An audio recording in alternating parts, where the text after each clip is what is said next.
When 18-year-old Leo noticed a black SUV circling the local playground for the fifth time, he knew something was wrong. But as a young man living on the streets, he knew that calling the police often resulted in him being moved along rather than being heard. Desperate and sensing a predator in the shadows, he walked up to a group of Hell's Angels at the corner diner and whispered 5 chilling words. "That car is watching the kids." What happened next was a masterclass in street justice. The Hells Angels didn't call for backup. They were the backup. Before we reveal the terrifying truth of what was inside that vehicle and how the club handled it, I want to ask you, if you saw something suspicious but knew the authorities might not listen to a nobody, would you have the courage to speak up? Let us know in the comments, and tell us where in the world you are watching from today. Our community spans the globe, and we love hearing from you. If you believe in protecting the innocent at any cost, hit that subscribe button right now. Now, let's go back to a hot Saturday afternoon at Miller Park. Leo was 18, but his eyes looked like they belonged to a man of 50. He had spent the last 2 years navigating the concrete labyrinth of the city after his foster mother passed away, and the state decided he was old enough to be on his own. Leo didn't beg, and he didn't cause trouble. He was a silent observer of the neighborhood's heartbeat. He lived on the edges of Miller Park, a vibrant green space that served as the lungs of an otherwise gray industrial district. Because he sat on the same weathered park bench every day, he noticed the micro shifts in the environment that most people missed. He knew which parents were distracted by their phones, which kids were the runners, and he knew every car that regularly parked on the perimeter. The black SUV was different. It was an older model Suburban with windows so dark they looked like polished obsidian. It had no license plates, just a dealership tag that looked fake even from a distance. It moved with a predatory slowness, creeping past the swing sets and the sandboxes at a walking pace. Leo had watched it go around the block 3 times in an hour. Each time it passed the entrance where the younger children played, it slowed down almost to a crawl. Leo's stomach churned. He had seen predators before. He had survived them in the shelter system. He knew that look, the look of a shark in shallow water, waiting for a moment of vulnerability. An hour ago, a patrol car had rolled by. Leo had stood up, waving his arms to get the officer's attention. But the cop had barely looked at him, rolling down the window just enough to say, "Not today, kid. Move your gear off the bench, or I'm writing you up for loitering." The cruiser sped off, leaving Leo standing in the heat, watching the black SUV turn the corner for the 4th time. Frustrated and feeling the weight of his own invisibility, Leo looked across the street. Parked in a perfect, gleaming row outside the Iron Grill diner were 20 Harley-Davidsons. The men sitting at the outdoor tables were the local chapter of the Hells Angels. They were loud, their laughter boomed over the traffic, and their leather vests bore the death's head patch that made most civilians cross to the other side of the road. Leo knew these men. Not personally, but he knew their code. He had seen them break up a mugging behind the diner once without calling the cops, and he'd seen them hand out $20 bills to the elderly woman who sold flowers on the corner. They didn't care about city ordinances or loitering laws. They cared about their territory. And Miller Park was their territory. Leo took a deep breath, his heart hammering against his ribs like a trapped bird. He adjusted the straps of his worn backpack, wiped the sweat from his forehead, and walked straight toward the center table. The bikers went quiet as he approached. 20 pairs of eyes, hardened by the road and the life, locked onto him. The man at the head of the table was Jax. He had a gray-streaked beard and eyes that looked like they were made of flint. He watched Leo approach with a neutral, unblinking stare. "You lost, son?" Jax asked, his voice a low rumble that felt like an idling engine. Leo didn't ask for change. He didn't ask for a sandwich. He leaned over the table, his voice a sharp, urgent whisper that cut through the noise of the street. "That black SUV. No plates. This is the 5th time it's circled the playground. They're looking for a kid, Jax. The cops won't listen to me, but I'm telling you, they're hunting." Jax didn't move for 3 seconds. He didn't laugh. He didn't dismiss the homeless kid. He followed Leo's gaze toward the corner of the park. Just as he looked, the Suburban appeared again, its tires crunching slowly on the gravel. It slowed down near a 5-year-old boy who had wandered a few feet away from his mother to chase a ball. Jax didn't finish his coffee. He didn't say a word to his brothers. He simply stood up, and as if moved by a single collective soul, the 19 other men stood up with him. The scraping of chairs on the pavement sounded like a declaration of war. "Big Mike," Jax said, not taking his eyes off the SUV. "Block the north exit. T-Bone, take the south. The rest of you, we're forming a perimeter. Nobody leaves that park until we see what's behind that tent." In an instant, the peaceful Saturday afternoon was transformed. The bikers didn't run. They moved with a terrifying, organized speed. Within 30 seconds, the roar of 20 engines erupted, a wall of sound that made the birds scatter from the trees. Leo watched, breathless, as the Hells Angels moved like a tactical unit. The driver of the Suburban realized too late that he had been spotted. As he tried to accelerate toward the park's exit, Big Mike's massive touring bike swung across the road, sideways, blocking the path. At the same time, T-Bone and 3 others pulled up behind the SUV, pinning it in. The vehicle was trapped in a cage of chrome and leather. Jax walked toward the driver's side window. He didn't pull a weapon. He didn't need to. The sheer weight of 20 bikers surrounding the car was enough to crush the spirit of anyone inside. Jax knocked on the glass with a heavy, silver-ringed fist. "Roll it down," Jax commanded. The window lowered just 2 inches. A man's voice, high and nervous, came from inside. "I haven't done anything. You're harassing me. I'll call the police." "The police didn't want to talk to our friend Leo," Jax said, gesturing toward the 18-year-old standing on the curb. "But we're real good listeners. Why are you circling the kids, pal? Why no plates?" "I'm just looking for an address," the man stammered.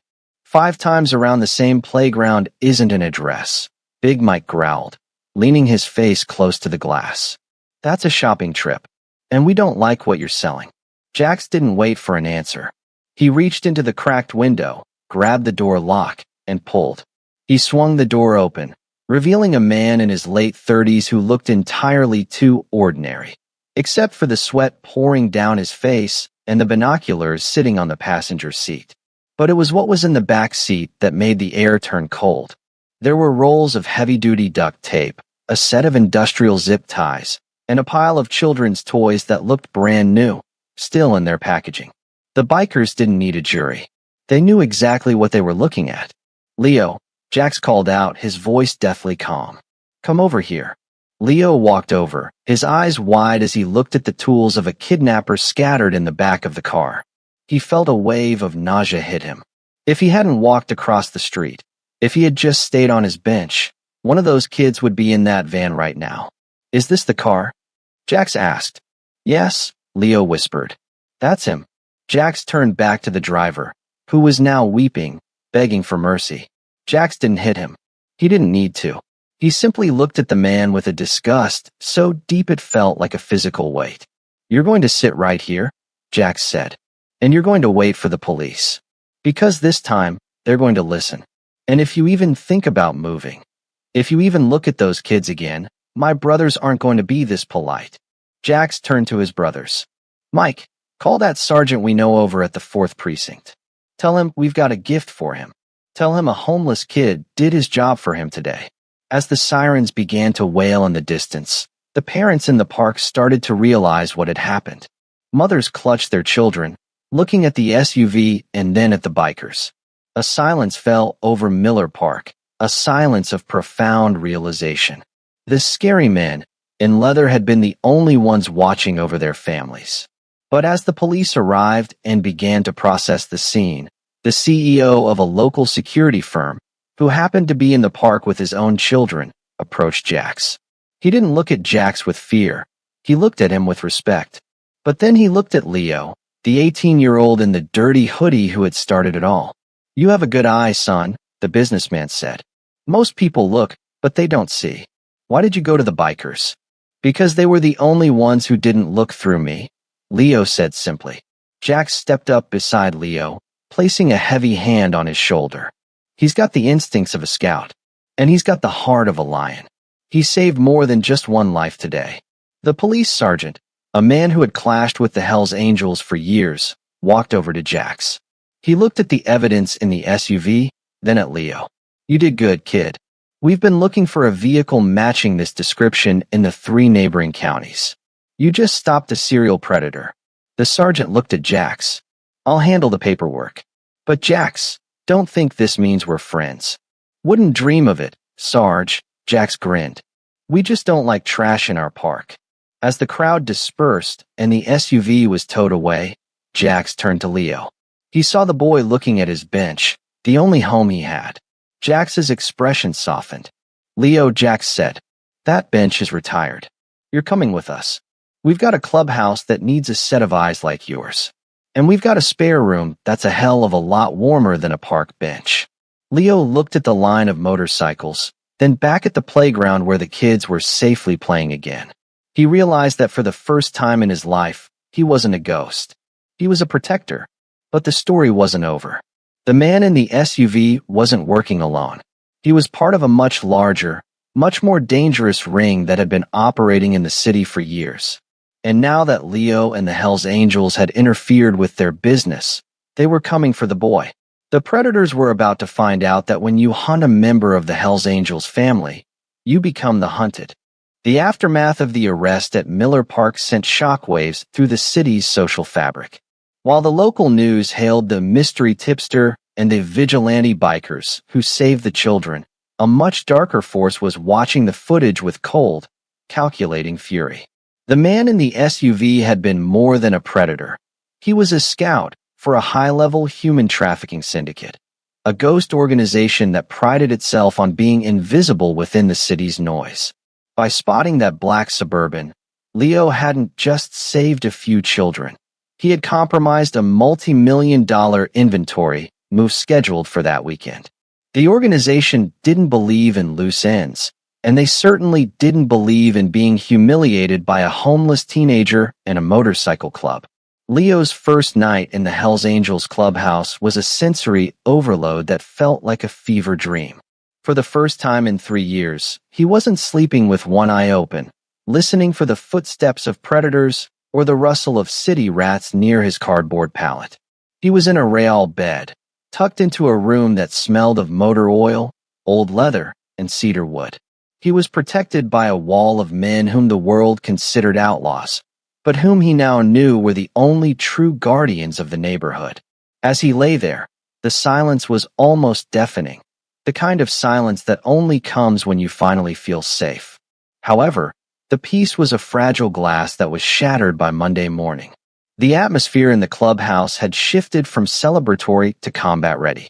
Jax was huddled in the war room, with Big Mike and T-Bone, staring at a series of encrypted messages and grainy surveillance photos captured by the clubhouse's perimeter cameras.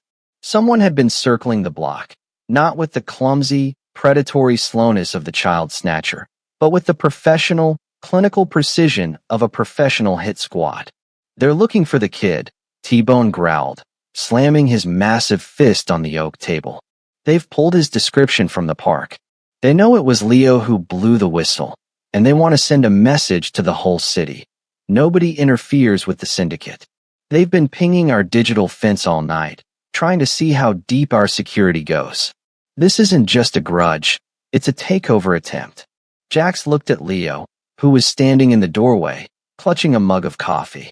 The boy looked refreshed, but the hypervigilance hadn't left his eyes. "Leo, come here," Jax commanded, his voice soft but heavy with the weight of leadership. "You did a brave thing, but in this city, brave things have a price.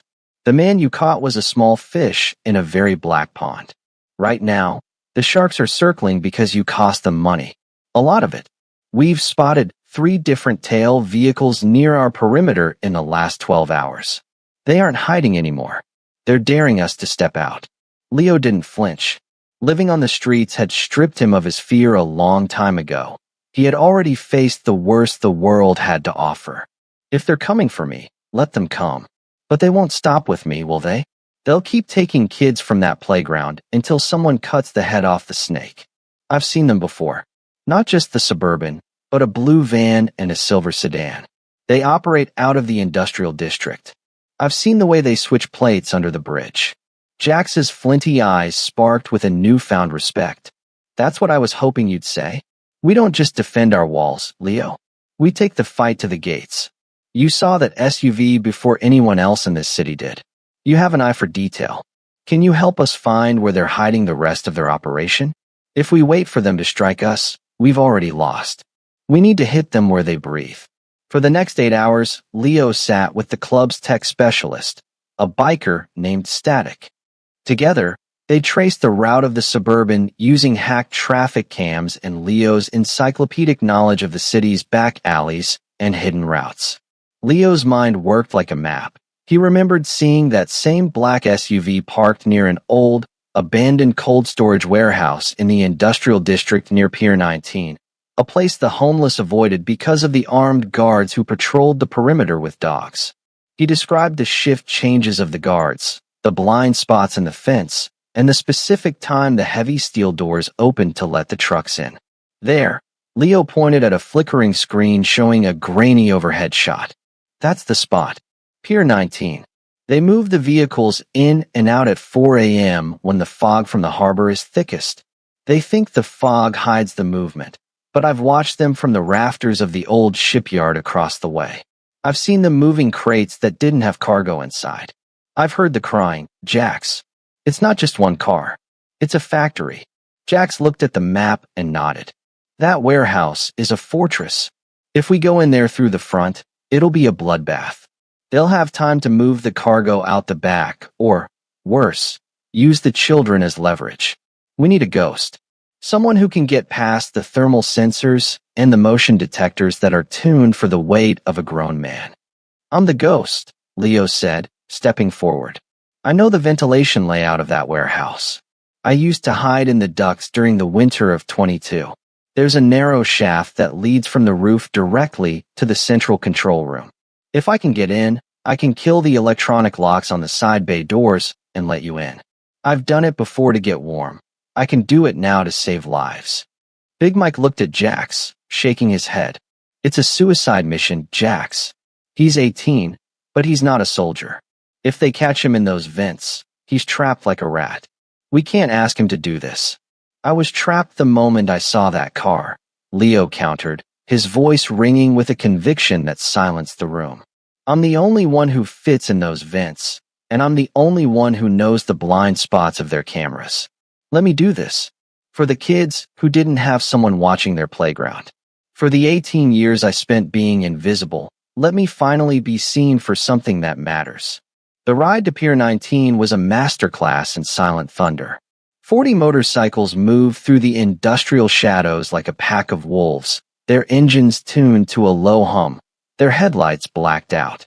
They parked 2 blocks away in an alleyway, moving in on foot with the practiced stealth of a tactical unit. Leo slipped away from the group, his small, lithe frame disappearing into the shadows of a rusted fire escape. He scaled the building with the agility of someone who had spent his life climbing fences to find a place to sleep. Inside the ventilation shaft, the air was stagnant and tasted of salt and rust. Leo crawled through the narrow metal tunnel, his heart drumming a frantic rhythm against the sheet metal. Below him, through the slats of the vents, he saw the horror the city had allowed to grow in its own backyard. Dozens of children were being held in makeshift plywood rooms, guarded by men with high-caliber rifles and cold, indifferent eyes. He heard the guards laughing about their payday, discussing the children as if they were nothing more than livestock. At the center of the floor was a man in an expensive charcoal suit, the broker. The buyer is 20 minutes out, the broker commanded, checking a gold watch. Get the trucks loaded. And if that homeless brat or those bikers are found anywhere near here, I want them dealt with permanently. He's the reason we had to move the schedule up. I want this floor cleared before dawn. Leo reached the central control panel near the side bay door. His hands shook as he pulled a small toolkit Jax had given him. He bypassed the security lock, a trick he'd practiced for hours in the clubhouse basement. With a soft, mechanical hiss, the massive steel bay doors began to slide open, letting the cold harbor air and 40 Hell's Angels into the building. The guards turned, startled by the sudden influx of light and the roar of 100 boots hitting concrete. But they were too late. The Hell's Angels didn't come in with a polite knock. They came in like a tidal wave of leather and iron. Jax and Big Mike led the charge, the roar of their entrance echoing off the high, corrugated ceilings. The warehouse erupted into a frenzy of motion. The traffickers, caught off guard and facing a brotherhood that fought with a primal, protective fury, began to break and run. The sound of flashbangs and the shouting of men filled the cavernous space. Leo didn't stay in the vents as he was told. He saw the broker grabbing a young girl from the nearest holding area, using her as a human shield as he backed toward a high-powered speedboat docked at the warehouse's internal pier. The broker's eyes were wild with desperation. "Let her go," Leo screamed, dropping 10 feet from the vent and landing on a pile of wooden crates.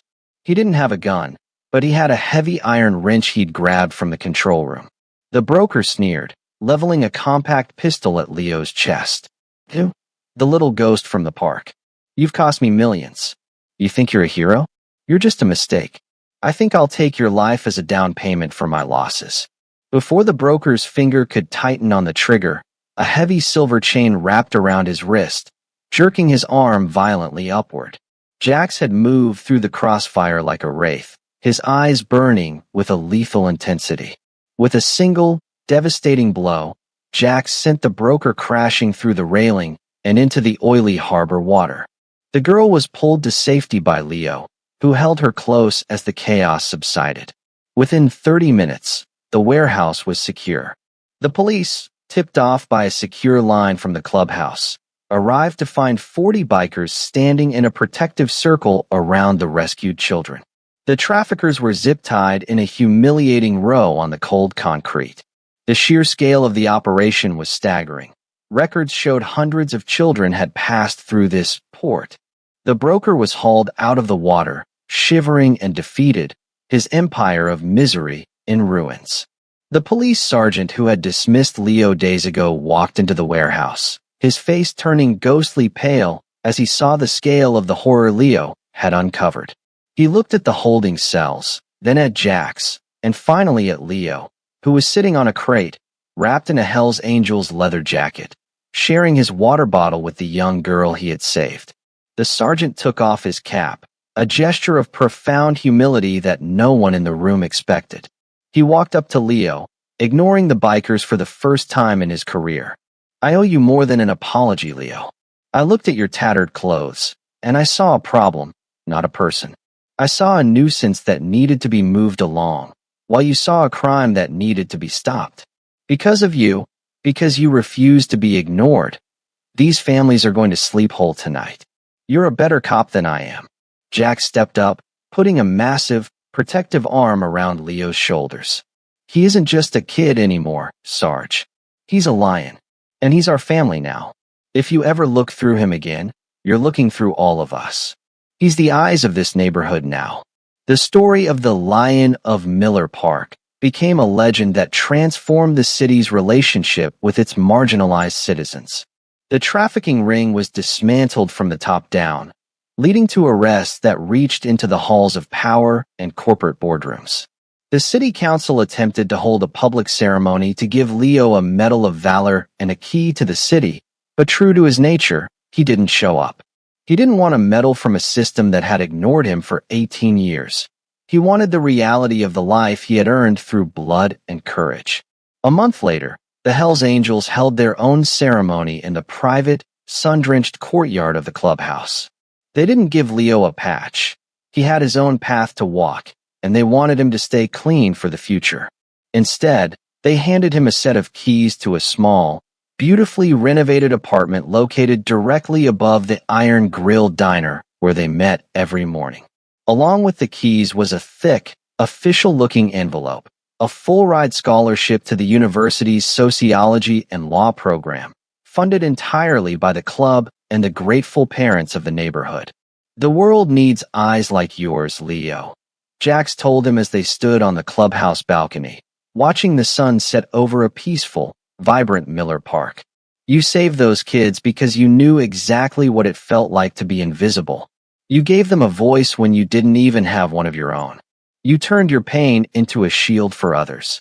Never let the world make you blink, and never let them tell you that you don't belong. Leo looked down at the playground. The black SUV was a memory, replaced by the sounds of children playing safely and parents who finally felt the weight of the shadow lift from their lives. He wasn't a ghost anymore. He was a guardian, a symbol of what happens when the forgotten choose to fight back.